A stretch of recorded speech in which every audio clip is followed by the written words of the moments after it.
Top officials in the United States government have referred to China as the greatest threat to U.S. national security, by which they really mean U.S. dominance in the world. And it is now widely acknowledged in Washington that the U.S. is in a new Cold War with China. And given how dangerous it would be for this to escalate into a conventional military war, given that both countries have lots of nuclear weapons, instead, the US is largely waging an unconventional war against China, and it is using information warfare through media propaganda. It is waging cyber warfare in the form of hacks and spying. And today I'm going to be focusing on how the US is waging economic warfare. And a key part of that US economic war is a technology war against high-tech sectors inside China.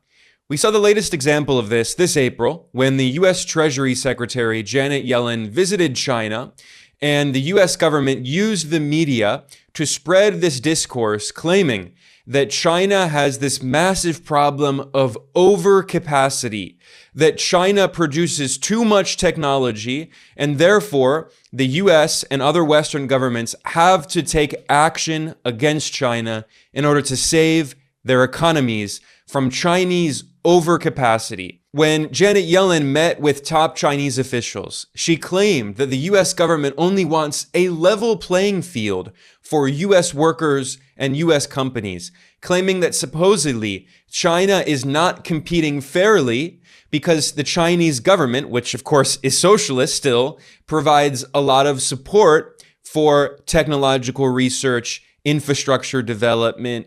It includes subsidies and tax breaks and other incentives to help encourage technological production.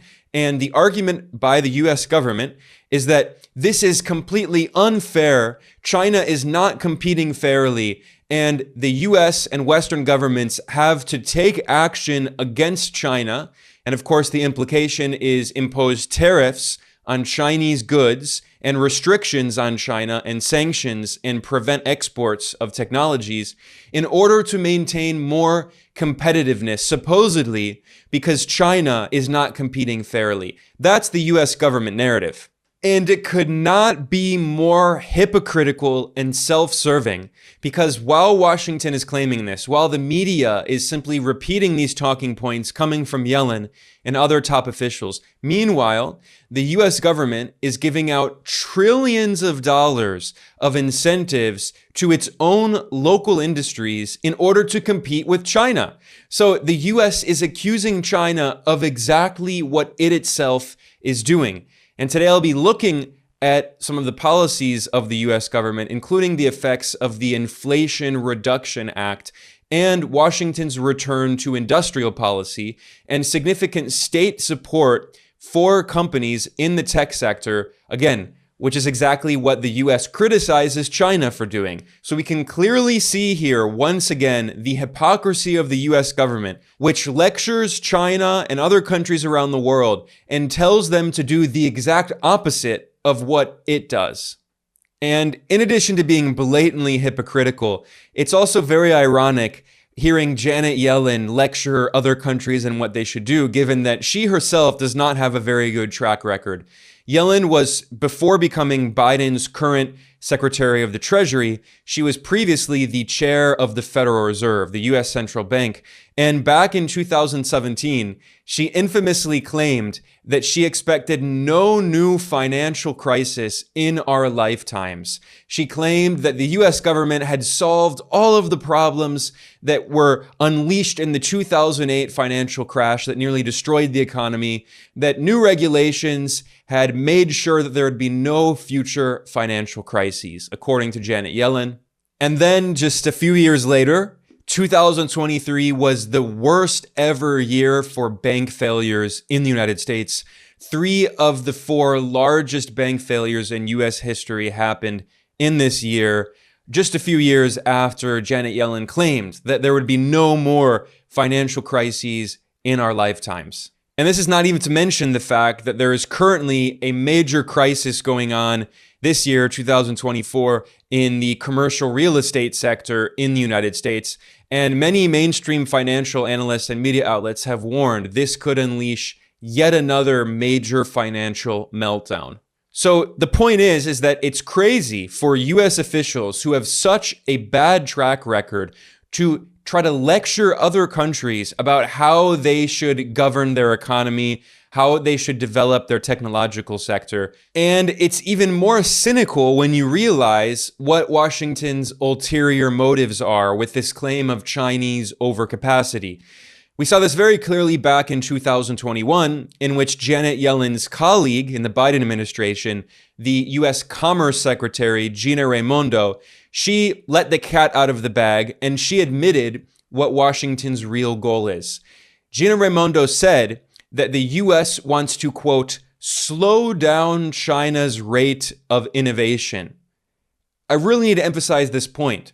The US said very clearly that it is working with Europe, its Western allies, in order to prevent China from technologically developing. And of course, the real goal at the end of the day is the US does not want any competition to its big tech monopolies in Silicon Valley. By the way, all of those big tech monopolies in Silicon Valley, pretty much all of them, the vast majority, have received billions of dollars of support from the US government.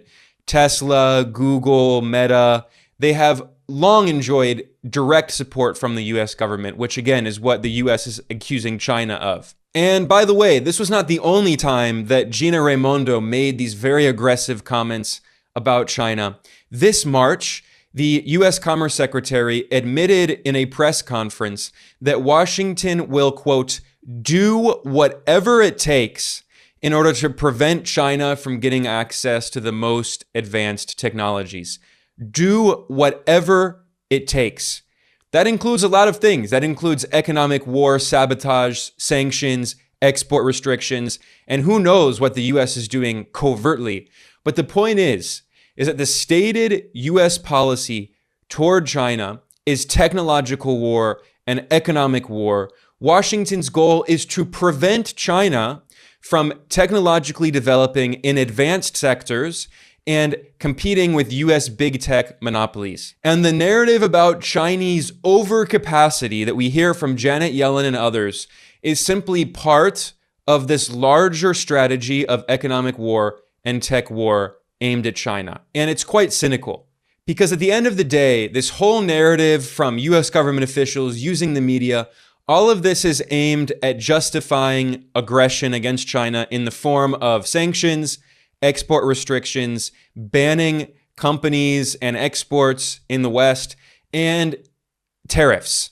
And we've seen this very clearly because the billionaire oligarch Elon Musk, who has received many billions of dollars of support from the US government, he said very clearly back in January that Tesla needs restrictions on Chinese EV exports. And Elon Musk complained that if the US government does not put tariffs on Chinese EVs, then they will demolish Tesla and other competitors. So this is all about protecting these US monopolies like Tesla, which, by the way, Tesla has received billions of dollars of support from the US government in subsidies and tax breaks and other forms of industrial policy.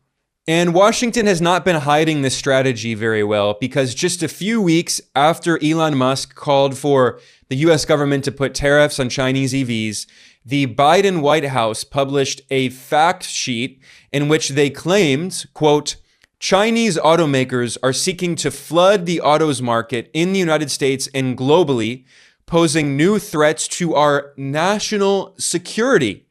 And they claimed that there is a national security risk posed by connected vehicles from countries of concern, including the People's Republic of China. So Biden is claiming that cheap Chinese EVs that compete much more effectively than expensive Tesla EVs, they are a national security threat, and the White House called for an investigation into these EVs, and very likely the US will impose tariffs on Chinese EVs to help make them less competitive, protecting US monopolies like Tesla. In fact, last year, BYD, the Chinese automaker, overtook Tesla as the #1 seller of electric vehicles on Earth. And Tesla-focused websites are very concerned, like the website Teslarati, which has an entire section of the website dedicated to Elon Musk. They publish an article warning that China's BYD has an electric vehicle that sells for around $10,000 US, and they noted that this is scaring the US auto industry. So oligarchs like Elon Musk, they simply cannot compete with China, which is why they're begging the US government to put trade barriers to protect them. And Yellen, the Treasury Secretary, is claiming that this is because of Chinese overcapacity. Those are their cynical talking points. But we have to ask, why was the US never concerned about so-called Chinese overcapacity when China was dominating global production of low-value added, low-tech industries like toasters and refrigerators and furniture and clothing? Because the US didn't care then, because the US simply does not want China to be competing in high-tech sectors.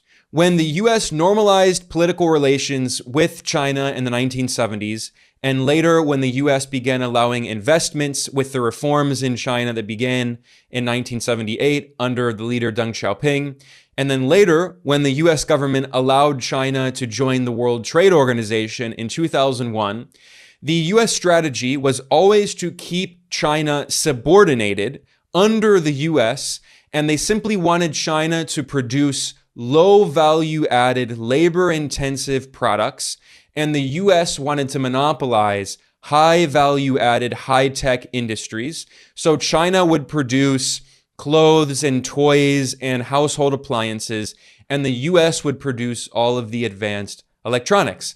But throughout decades of Chinese industrial policy and state planning moving up the global value chain, China now can compete with US monopolies, big tech monopolies, in the most important cutting-edge technological sectors. And this is what is concerning the US so much. It does not actually want competition. US politicians claim that they want fair competition with China. They don't want competition. This is why the US banned the export of advanced semiconductors to China. And it's also why Washington is targeting the artificial intelligence and quantum computing sectors in China. These are the areas where the US government has imposed bans on foreign investment by US investors, export restrictions, sanctions, blacklisting of Chinese companies in these most important cutting-edge technological sectors: artificial intelligence, quantum computing, semiconductors. These industries are the future of the world economy. And let's not forget that back in 2018, the US pressured Canada to arrest and basically kidnap the chief financial officer of Huawei, one of the leading technology companies in China.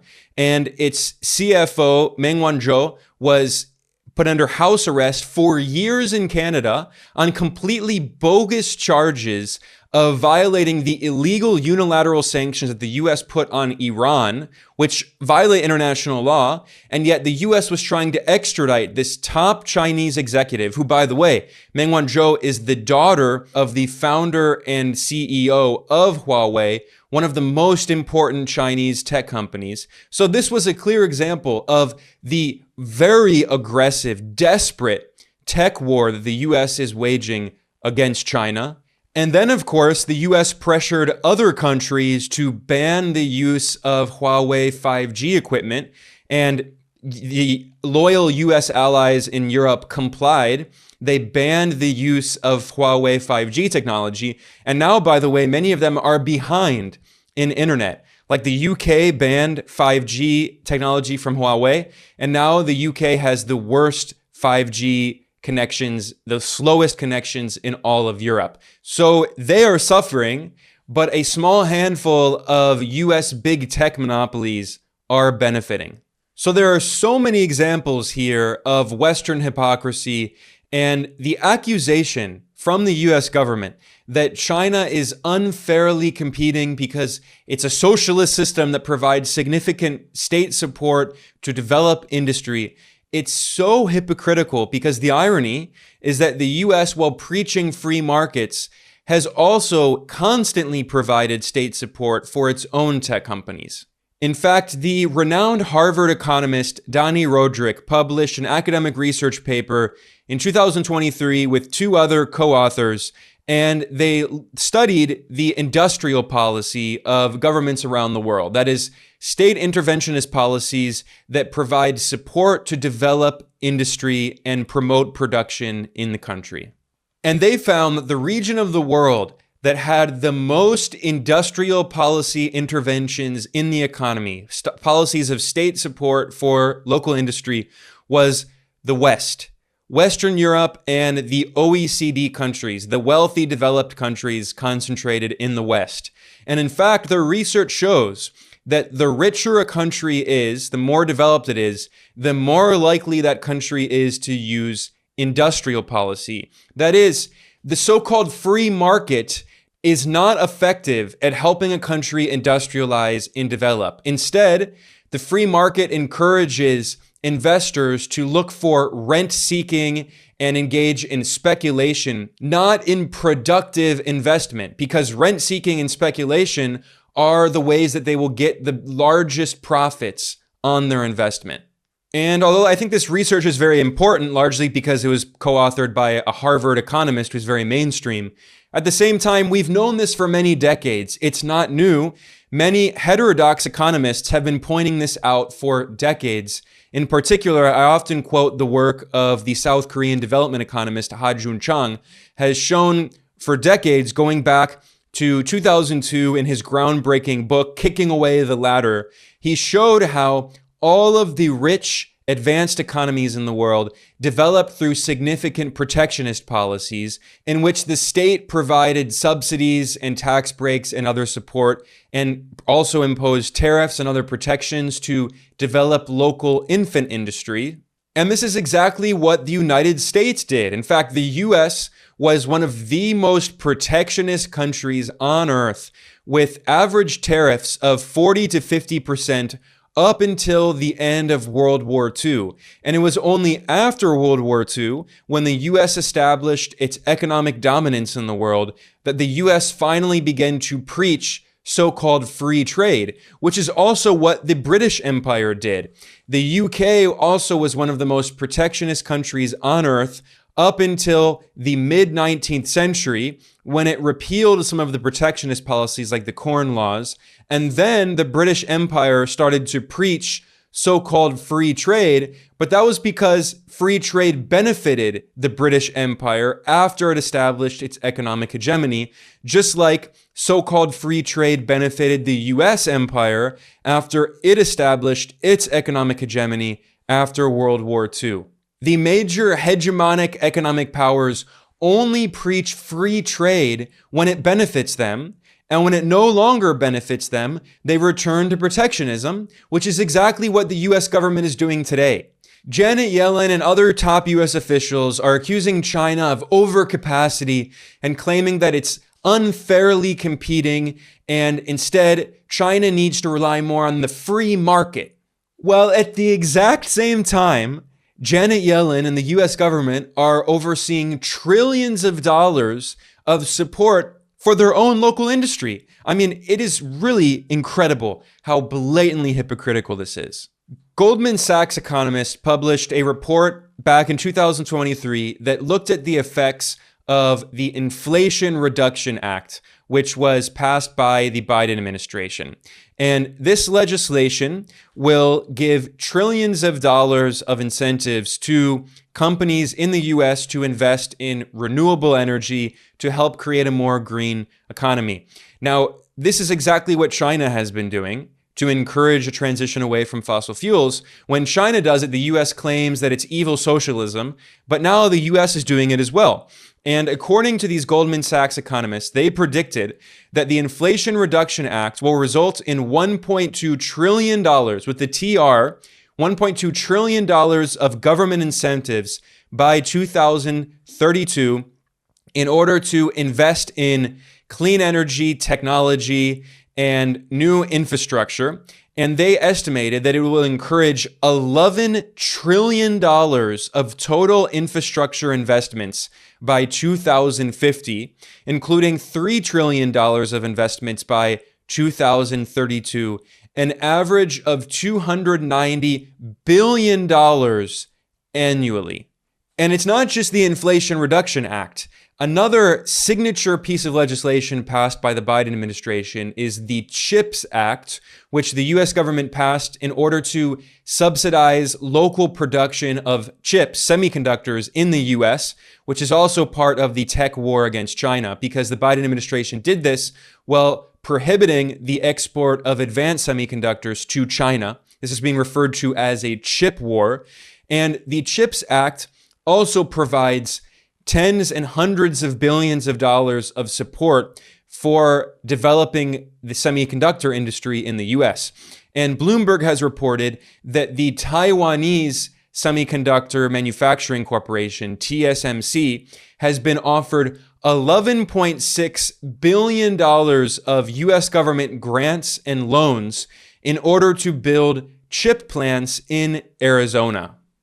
And in addition to that, the US government is also offering $6.6 billion of subsidies for the South Korean company Samsung to build a chip factory in Texas, several chip factories in Texas. So once again, we see that the US criticizes China for engaging in industrial policy and providing government support for its tech companies, but the US government is providing trillions of dollars of subsidies and tax breaks and other incentives for companies to develop industry and build factories in the US. So when China does it, it's bad, according to Washington. But the US can do it and then hypocritically lecture other countries about the free market and ending state support, which is supposedly unfair and leads to so-called overcapacity. Now, the fact that the US government is spending so much money on industrial policy is an implicit acknowledgement that the real problem is not Chinese so-called overcapacity, but in reality, US undercapacity. The problem is that the US has completely destroyed its industrial base as it has deindustrialized in recent decades.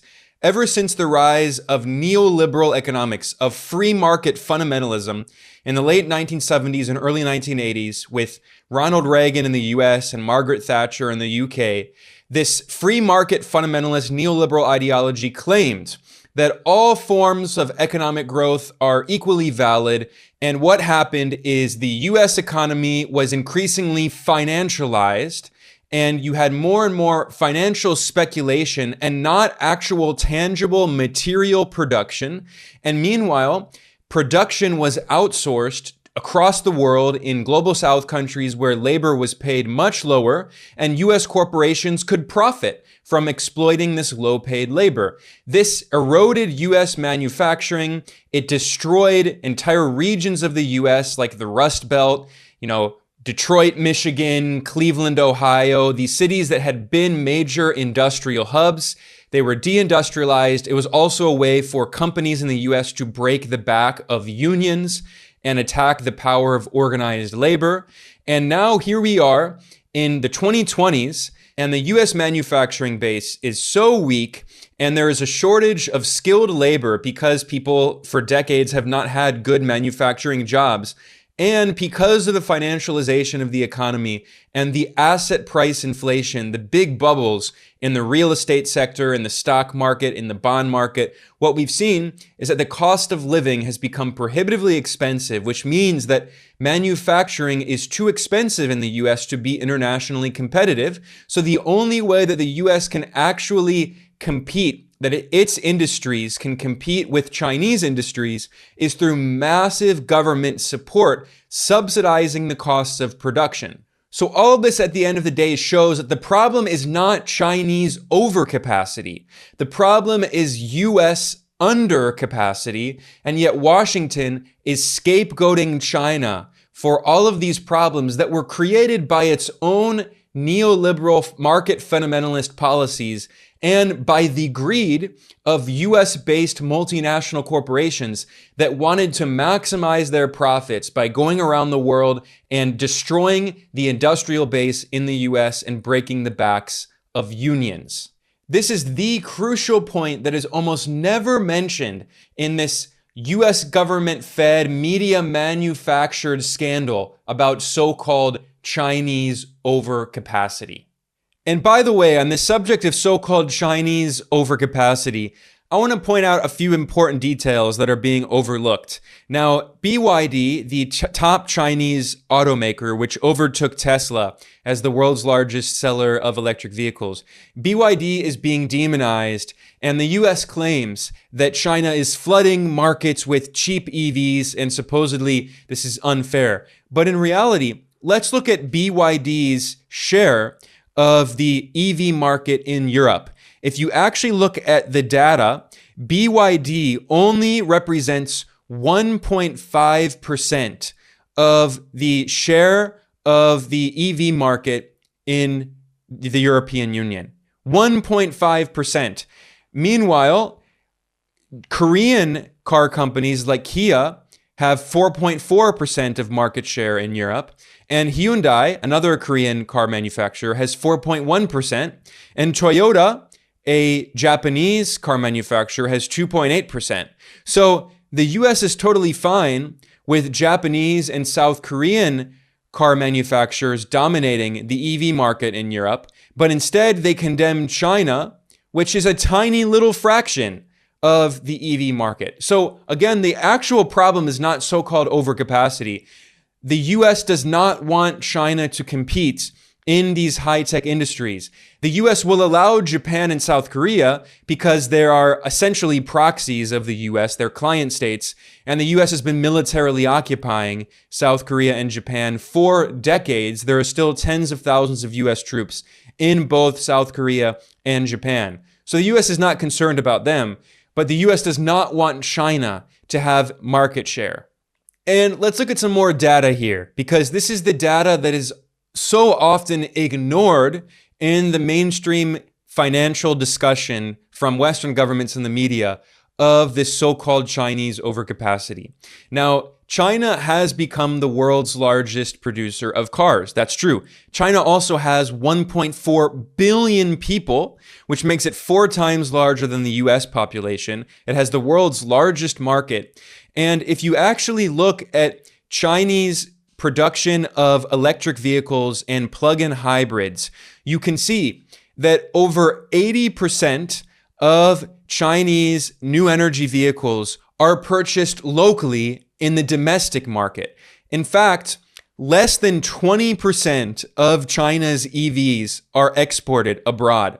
That is fewer than 2 million Chinese EVs that are being exported. And meanwhile, China exports an additional roughly 3 million internal combustion engines, which is, traditional gas guzzling cars. So together, China is exporting about 5 million cars per year now, 2 million electric vehicles roughly, and 3 million ICEs roughly. You know how many cars Japan exported in 2023? 5.27 million. So why is Japan allowed to export 5 million cars every year, but China can't export the same number? Japan's population is 123 million people. China's population is 1.4 billion. That is, it's 10 times larger than Japan's population, and yet they both export the same number of cars every year. So why is Japan not being accused of overcapacity? The US claims that China is overcapacity, but this is ridiculous. If you actually look at per capita exports in terms of the size of the population, Japan is exporting 10 times more cars per capita than China is. And another clear example of this double standard is South Korea. South Korea has a population of 52 million people. China's population is 20 times larger than South Korea's population. And in 2023, South Korea exported 2.52 million automobiles. So that's to say that China is exporting 2 times as many automobiles as South Korea, despite the fact that China has 20 times the population of South Korea. So mathematically, if you look at per capita exports of cars, China is exporting 1/10 of the cars per capita that South Korea and Japan are individually exporting. So why are South Korea and Japan not being accused of overcapacity, but China is?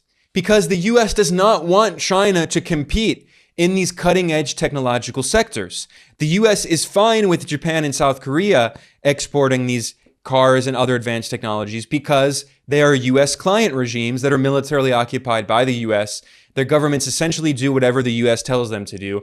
Overcapacity is the excuse that the US is using to justify its economic war and tech war on China. And I'm certainly not the only one who recognizes this. There are a lot of mainstream financial analysts and scholars who are essentially coming to the same conclusion. And Kyle Chan is an academic at Princeton University who specializes in industrial policy. He studies the industrial policy of China and India. And he wrote a very good article about this, about the so-called overcapacity allegation that we hear from Western governments. And I think he put it very well. I'm going to read here from part of his article. And he says, "Why do countries have to produce as much as they consume? A lot of the arguments about China's overcapacity seem to assume that countries should be producing at or below their level of consumption. But why should this be the case? Saudi Arabia and Norway produce far more oil than they consume. Likewise with American natural gas. Taiwan single-handedly produces more than half of the world's semiconductor chips. The idea of exporting goods to other countries, goods that they want to buy voluntarily, is suddenly being talked about like it's borderline criminal behavior. Part of this is just a longer-standing gripe about China not consuming enough the way that the US does, for example. The great irony is that as Western countries urge China to become more like them, they're becoming more like China. That is, they're engaging in industrial policy and providing more state support. And I agree with this analysis here. I think he said it very well. And I would add, he talked about Saudi Arabia and Norway producing more oil than they consume, or Taiwan producing more semiconductor chips. Well, what about Japan and South Korea exporting 10 times more cars per capita than China exports? So here we see once again this blatant double standard. US allies are not accused of overcapacity, but China is. I think that says it all, frankly, and I don't need to keep repeating myself, so I'm going to conclude here. I'm Ben Norton. I'm the editor-in-chief of Geopolitical Economy Report. I want to thank everyone for joining me today, and please like and subscribe to help to promote this in the algorithm. I will be back soon for more analysis and reporting. Thanks everyone for joining me today. I will see you next time.